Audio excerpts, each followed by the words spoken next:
Good morning, and thanks for tuning in to Notations of a Nappy Girl, episode 49. Almost at 50. Wow, that's a big deal for me.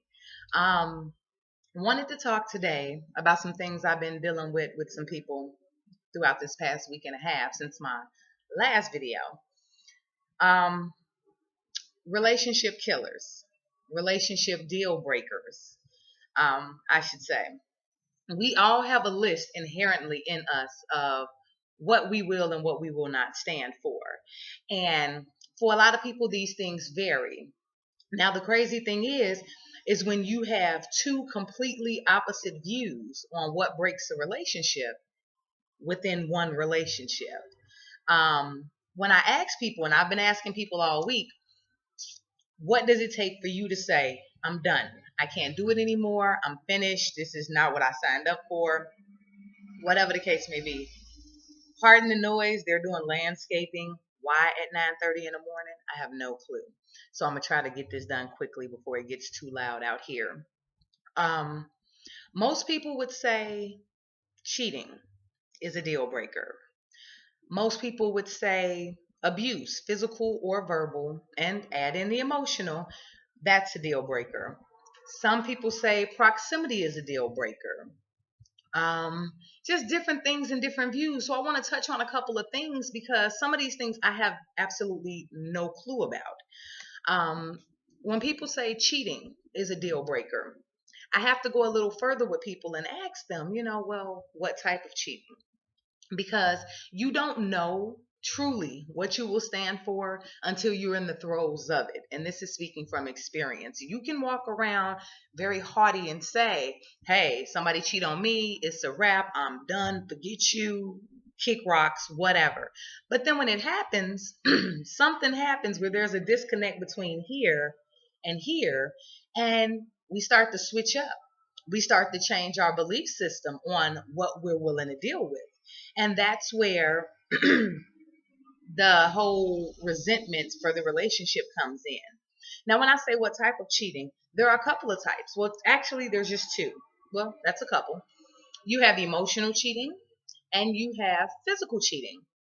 Now, the emotional cheating, a lot of people don't give it a lot of credit. A lot of people say, oh, well, hell, I didn't sleep with the person, so I ain't cheat. I'm good.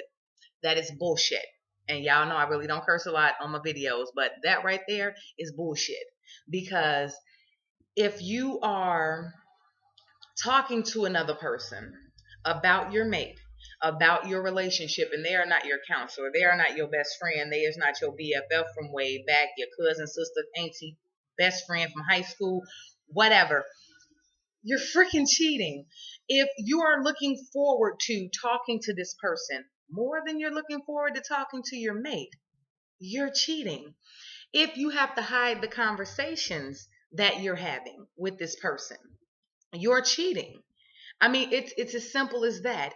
If you got to clear your phone out before you get in the house, or you got to put a lock on your phone so nobody can see these conversations, and then your excuse, if it's brought to you, is, well, I knew you'd be tripping. I knew you wouldn't want me to talk to this person. You have to stop and think, why would your significant other, spouse, boyfriend, girlfriend, husband, wife, whatever, not want you to talk to this person? Here's the dangerous slippery slope involved with emotional cheating. You kind of blur the line of what your relationship is because, see, fundamentally in every relationship outside of the physical attraction between you and your mate, there is an emotional attachment. And once you begin to slowly sever that attraction or connection, I should say, and start to build one with somebody else, then you're emotionally veering off the course of your relationship. Same thing, physical cheating. I look at them as both the same. I have broken up with people for emotional cheating more so than physical cheating. And I know that sounds absolutely freaking dumb, but sorry. That sounds completely dumb. But get this, the act of physical cheating can be parlayed and lied about and constructed and twisted and molded to fit so many different scenarios. I was drunk. I was vulnerable. I was weak. It just happened. A comedian said back in the day that he has never once walked out his house and fell into some ass. I agree with that. Cheating does not just happen. You have a conscious decision all the way up to when you start the sexual act. At any moment up until then, you could be butt ass naked, okay, with your face in the place and say, oh, no, I'm not supposed to be doing this. You have ample time to stop yourself from doing something. And if you still do it, then you're cheating and you're okay with that. So save all the bullshit. Same thing with the emotional cheating. You calling and you texting, you hiding messages, and you getting secret cards and letters, and you writing secret cards and letters, and you hear certain songs and you think about this person, and yeah, that ain't the person you with. That's freaking cheating. You already have one foot out the door, which means you've already started the foundation of another relationship. Cheating. For me, either way, deal breaker. I broke up with somebody who I love dearly. I mean, like loved. Was with them for some years, lived together, cohabitated, co-parented, blah, blah, all the beautiful bells and whistles. And they weren't even physically cheating. When I got wind of it, because that gut feeling, that sixth sense, that third eye, whatever you want to call it, be going to work with a sister. My spidey sense was tingling. Felt like something was wrong. Started catching a person up in little bitty lies. They not where they say they supposed to be, or they running extra late, or they running extra early. Or in this particular case, the person was just over attentive, calling every 20 minutes. What you doing? Where you going? Who you on the phone with? And it's like, where the hell you at? Why are you worried about what I'm doing? So, long story short, this person was out seeing somebody else they were interested in, trying to get close to him, trying to, hit that. But it had not happened yet. You know what I did? Yes, because I'm crazy. Packed everything up, made a phone call. Hey, come get your shit out my house. Bring me my keys, my bank card, my car, all that.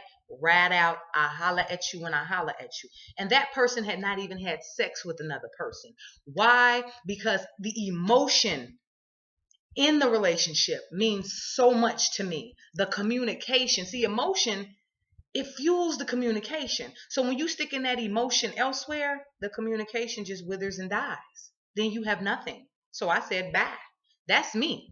Whereas I've had somebody cheat on me physically, where there was no emotional attachment, and they just, bumped uglies, so to speak, and I stayed with them. Different things affect people differently. Will I tolerate that shit now? No, not at all, not at all. But everybody has different breaking points. Another breaking point I don't understand: proximity. Now we have people who are serving our country. I come from a military family. My dad was military.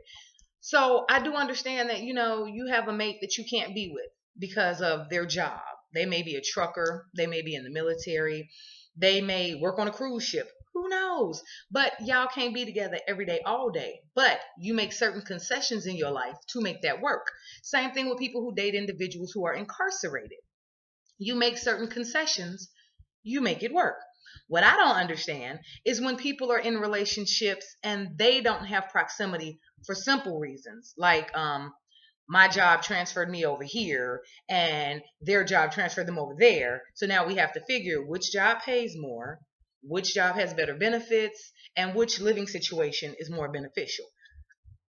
I don't understand how situations like that can break relationships. I just don't. I feel like the dedication has to be there because I'll be honest, people, accuse me of being cold, aloof, unfeeling sometimes. Ice queen, I've gotten that before because I say I don't need to see my significant other every single day. I don't. I appreciate you. I love you. You're in here. You're in here. I don't need to see you every day. And I'm okay with that. Not to say that I don't want to see. Of course, who the hell don't want to wake up with somebody every single day? I know I do want to roll over, get a little squeeze. Might do a little something before you go to work. Whatever the case may be. But for me, if I wake up and that person is not there, say they're traveling on business and they got to be gone a month, I'm okay with that. I can text, I can call, I can video chat if I ever learn how to work them kind of things. And I'm cool. It's not detrimental to my relationship. And that's what I'm trying to understand with people. So I've been doing little polls and consensuses all week, and I'm going to run long today simply because I want to know, why are we giving up on love so easy? Is it the fact that I think about 95% of people right now who are in relationships are more in love with the idea of being in love than they are in love with their partner? Now, there's something fundamentally wrong with that.